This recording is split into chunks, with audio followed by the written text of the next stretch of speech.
저는 오늘 여러분께 집안 청소와 곰팡이 관리에 대해 말씀드리려 합니다. 많은 분들이 세제만 바꾸면 깨끗해질 거라고 믿으시지만 사실은 방법과 순서가 더 중요합니다. 저도 과거에는 비싼 세제를 사다 썼지만 결국 곰팡이는 다시 생기더군요. 매주 청소를 해도 욕실 모서리에는 어김없이 검은 점들이 생기고 주방 타일에는 하얀 얼룩이 남습니다. 혹시 여러분도 이런 경험 있으시지 않나요? 청소용품 코너에서 이것저것 사다가 써봐도 결과는 늘 비슷했을 겁니다. 하지만 오늘은 다릅니다. 제가 직접 보고 경험하고 배우면서 알게 된 실질적인 방법을 차근차근 나누겠습니다. 이 방법들은 비싼 도구나 특별한 세제가 필요하지 않습니다. 집에 있는 것들로도 충분히 할 수 있는 방법들이죠. 지금부터 함께 알아보겠습니다. 문제를 제대로 보지 못하면 해결도 어렵습니다. 곰팡이든 기름때든 그냥 눈에 보이는 얼룩만 닦으면 끝이라고 생각하기 쉽지요. 하지만 이게 바로 우리가 계속 실패하는 이유입니다. 여러분은 청소를 시작하기 전에 얼마나 자세히 살펴보시나요? 대부분 세제를 들고 바로 문지르기 시작하실 텐데 사실 이것부터가 잘못된 접근입니다. 마치 의사가 진단 없이 처방전을 내리는 것과 같거든요. 실제 원인은 우리가 생각하는 것과 다릅니다. 유막 때문에 생기는 것인지, 줄눈 틈에서 번지는 것인지, 아니면 습기 자체가 문제인지를 먼저 알아야 합니다. 같은 검은 얼룩이라도 원인이 다르면 해결 방법도 완전히 달라집니다. 김은영님의 이야기를 들려드리겠습니다. 63세인 그분은 욕실 곰팡이 때문에 정말 고생이 많으셨습니다. 시중에 나온 곰팡이 제거제는 거의 다 써보셨다고 하더군요. 처음에는 효과가 있는 것 같았지만 일주일만 지나면 똑같은 자리에 다시 검은 점들이 생겨났습니다. 그분은 점점 스트레스를 받기 시작했습니다. 청소를 아무리 열심히 해도 소용이 없으니까요. 심지어 욕실에 들어갈 때마다 마음이 무거워지셨다고 합니다. 친구들한테 물어봐도 다들 자기만의 방법을 얘기하는데 막상 해보면 별 효과가 없었어요. 그러던 어느 날 아파트 관리사무소에서 소개해준 청소 전문가와 상담을 받으셨습니다. 전문가는 곰팡이가 생긴 부분을 아주 자세히 들여다보더니 문제점을 정확히 짚어주었습니다. 곰팡이의 뿌리가 줄눈 속 깊숙이 자리 잡고 있었던 거예요. 표면만 닦아서는 절대 해결될 수 없는 상황이었습니다. 전문가는 그분께 맞춤형 청소 방법을 알려주었습니다. 먼저 줄눈 부분을 칫솔로 깊숙이 문지른 다음 곰팡이 제거제를 발라 20분간 기다리는 방법이었어요. 그 후 다시 칫솔로 문지르고 깨끗이 헹구는 과정을 3일 연속 반복하니 드디어 곰팡이가 완전히 사라졌습니다. 더 놀라운 건 그 이후였습니다. 올바른 원인을 알고 대처하니 곰팡이가 재발하는 속도도 훨씬 느려졌거든요.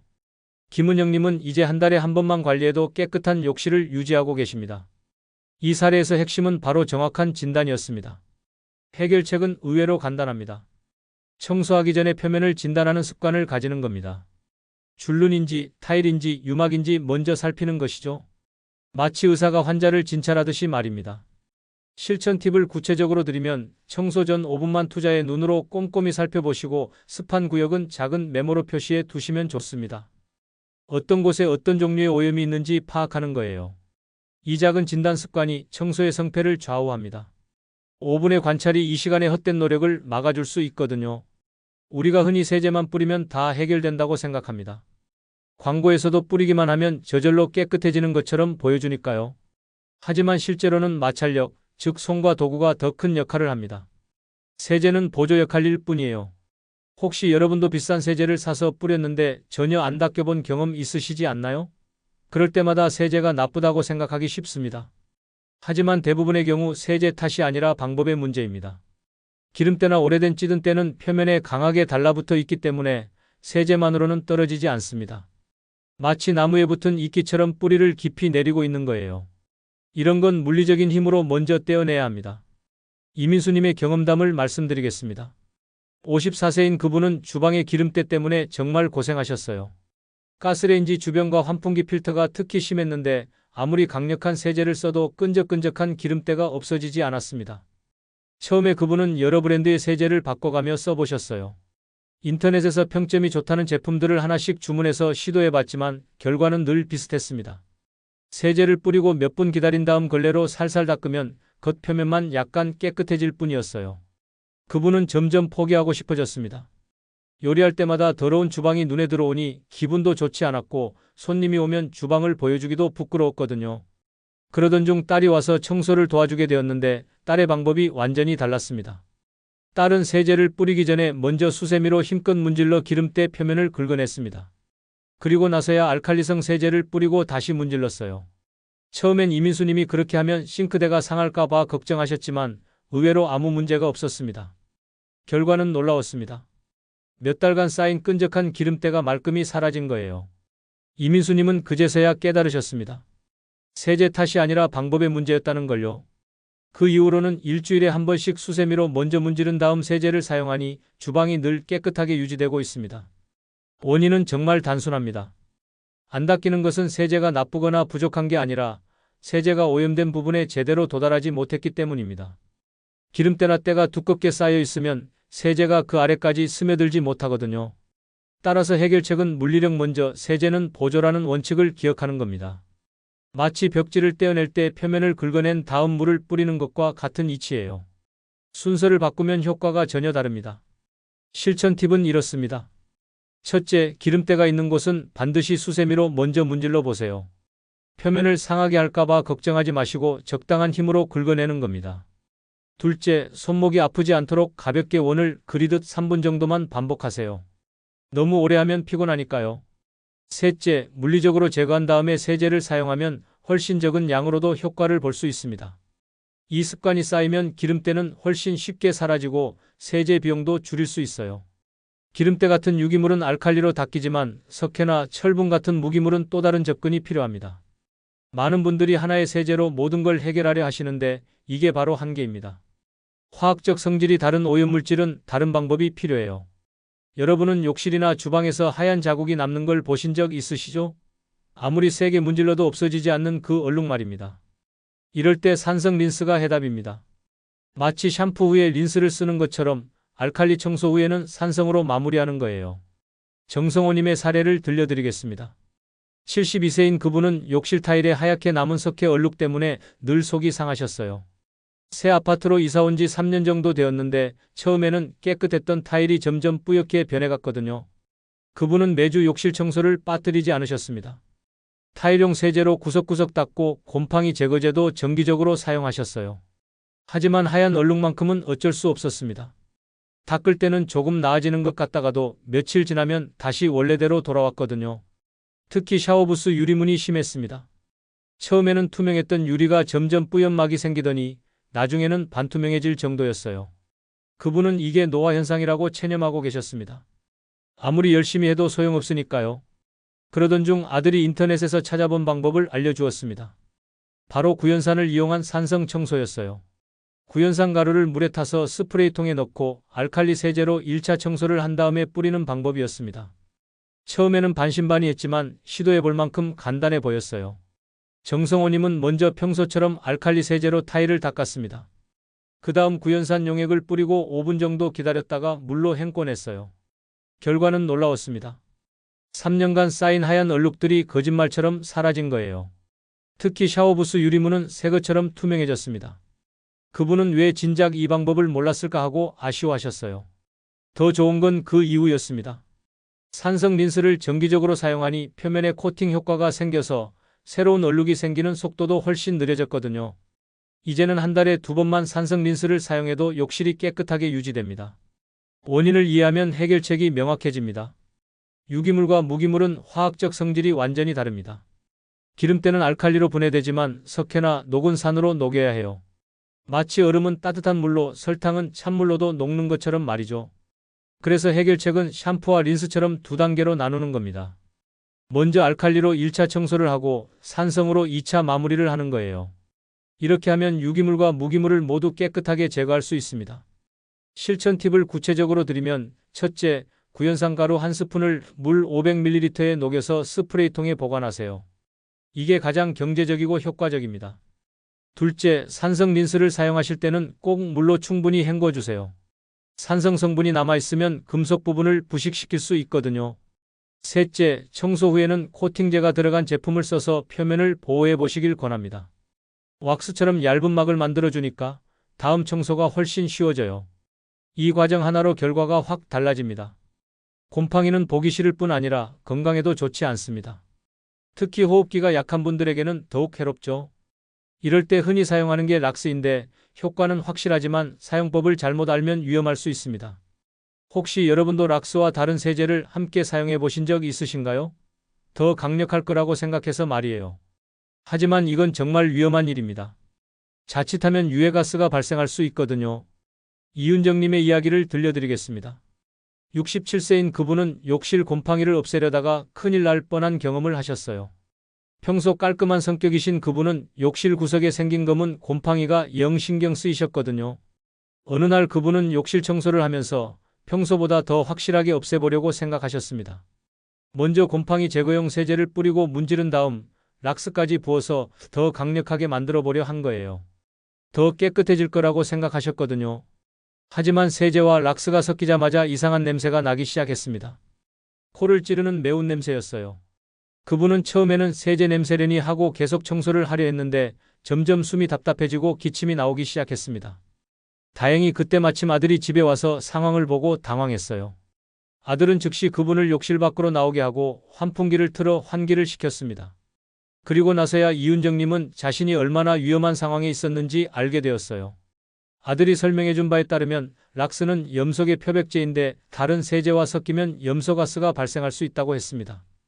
이 가스는 호흡기에 매우 해로워서 심한 경우 생명까지 위험할 수 있다는 거였어요. 그분은 그때까지 이런 사실을 전혀 모르고 계셨던 거죠. 그 후 이윤정님은 올바른 방법을 배우셨습니다. 세제를 사용한 후에는 반드시 완전히 헹궈서 깨끗하게 제거한 다음 따로 락스를 사용하는 방법이었어요. 절대 동시에 사용하면 안 된다는 걸 확실히 기억하게 되었습니다.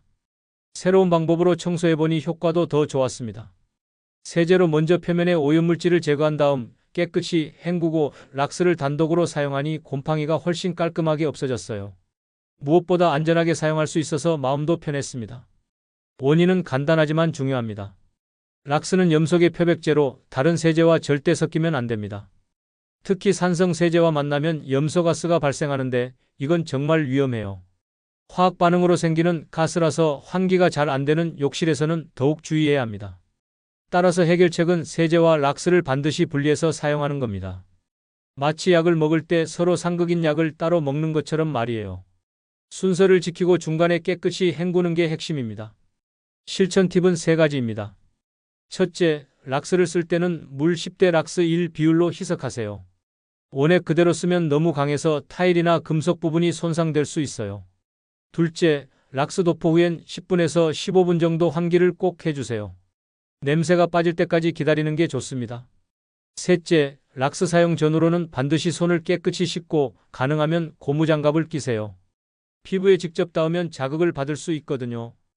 이 3가지 원칙만 지키면 안전하고 효과적으로 곰팡이를 없앨 수 있습니다. 곰팡이는 왜 다시 생길까요? 여러분도 분명 경험해 보셨을 겁니다. 완벽하게 청소했다고 생각했는데 며칠 지나니 똑같은 자리에 다시 검은 점들이 생기는 걸 말이에요. 답은 바로 물기 때문입니다. 아무리 잘 닦아도 물기를 남겨두면 곰팡이는 다시 번식합니다. 많은 분들이 청소만 열심히 하면 될 거라고 생각하세요. 하지만 곰팡이 관리에서 가장 중요한 건 사실 청소 후 관리입니다. 곰팡이는 습기가 있는 곳이라면 어디든 자라거든요. 마치 씨앗이 물만 있으면 싹을 틔우는 것처럼 말이에요. 이상호님의 사례를 말씀드리겠습니다. 58세인 그분은 욕실 곰팡이와 정말 오랜 싸움을 하셨어요. 곰팡이 제거제로 깨끗하게 없애놓으면 일주일도 안 돼서 다시 생기는 게 반복되었거든요. 처음에는 제품이 별로라고 생각하고 더 비싼 걸로 바꿔봤지만 결과는 마찬가지였습니다. 그분은 점점 지쳐갔습니다. 매주 똑같은 일을 반복하는 게 너무 힘들었거든요. 더군다나 가족들이 욕실을 쓸 때마다 곰팡이가 있으면 기분이 좋지 않다고 하니 스트레스가 이만저만이 아니었어요. 어느 날 그분은 인터넷에서 곰팡이 방지에 대한 정보를 찾아보다가 중요한 사실을 알게 되었습니다. 곰팡이는 청소로 죽일 수는 있지만 습기가 있으면 포자가 다시 자란다는 것이었어요. 그러니까 근본적인 해결책은 습기 관리라는 거였죠. 이상호님은 방법을 완전히 바꾸셨습니다. 곰팡이를 제거한 후 건조와 코팅을 생활화하기 시작한 거예요. 매번 샤워를 한 후에는 스퀴즈로 물기를 제거하고 환풍기를 충분히 돌려 습기를 없앴습니다. 또한 배수구에 트랩을 설치해서 아래쪽에서 올라오는 습기와 냄새도 막았어요. 처음에는 번거롭다고 생각하셨지만 일주일 정도 하다 보니 습관이 되었습니다. 스퀴즈로 물기 제거하는 건 1분도 안 걸리는 일이었고 환풍기는 타이머가 있어서 자동으로 꺼지니까 전기 걱정도 없었어요. 한 달 정도 지나니 놀라운 변화가 나타났습니다. 곰팡이가 생기는 속도가 확연히 느려진 거예요. 예전에는 일주일만 지나도 검은 점들이 보였는데 이제는 한 달이 지나도 깨끗한 상태가 유지되었습니다. 덕분에 곰팡이 제거제 사용 횟수도 월 4회에서 월 1회로 줄었어요. 더 좋은 변화도 있었습니다. 욕실 냄새가 크게 줄어든 거예요. 배수구 트랩 덕분에 하수구 냄새가 올라오지 않고 습기가 적으니 퀴퀴한 냄새도 없어졌습니다. 가족들도 욕실이 훨씬 쾌적해졌다고 좋아했어요. 지금은 이상호님이 다른 사람들에게 이 방법을 추천하고 계십니다. 청소보다 건조가 더 중요하다는 걸 몸소 깨달으셨거든요. 특히 무릎이 아픈 또래 친구들에게는 자주 청소하는 것보다 물기 관리가 훨씬 쉽다고 말씀하세요. 원인을 이해하면 해결책이 명확해집니다. 곰팡이는 습기와 영양분이 있어야 자라는 생물입니다. 아무리 죽여도 조건만 맞으면 다시 자라죠. 마치 잡초를 뽑아도 뿌리가 남아있으면 다시 자라는 것과 같아요. 따라서 근본적인 해결책은 곰팡이가 자랄 수 없는 환경을 만드는 겁니다. 해결책은 완전 건조, 코팅, 배수 트랩 관리 이 세 가지입니다. 물기를 완전히 제거하고 표면을 코팅해서 습기가 스며들지 못하게 하고 아래쪽에서 올라오는 습기도 차단하는 거예요. 이 세 가지만 지켜도 곰팡이 문제는 80% 이상 해결됩니다. 실천 팁은 간단하지만 꾸준히 해야 효과가 있습니다. 첫째, 샤워 후 스퀴즈로 1분만 물기를 제거하세요. 타일 벽면과 유리문의 물방울만 없애줘도 습도가 크게 떨어져요. 둘째, 환기를 최소 10분 이상 해주세요. 요즘 환풍기는 타이머 기능이 있으니 활용하시면 됩니다. 셋째, 한 달에 한 번은 배수구 청소와 트랩 점검을 해보세요. 막힌 곳이 있으면 습기가 제대로 빠지지 않거든요. 이 세 가지 습관만 들이면 곰팡이와의 전쟁에서 승리할 수 있습니다. 오늘 제가 말씀드린 5가지 원칙 어떠셨나요? 사실 청소는 어렵고 복잡한 것이 아니라 진단과 물리력과 린스와 락스와 건조라는 단순한 흐름만 기억하면 됩니다. 각각의 단계가 모두 중요하지만 무엇보다 순서를 지키는 게 핵심이에요. 혹시 지금 여러분의 욕실이나 주방에 곰팡이나 때가 보이시나요? 그렇다면 오늘 알려드린 방법 중 하나라도 직접 실천해 보시길 권합니다. 완벽하게 다 할 필요는 없어요.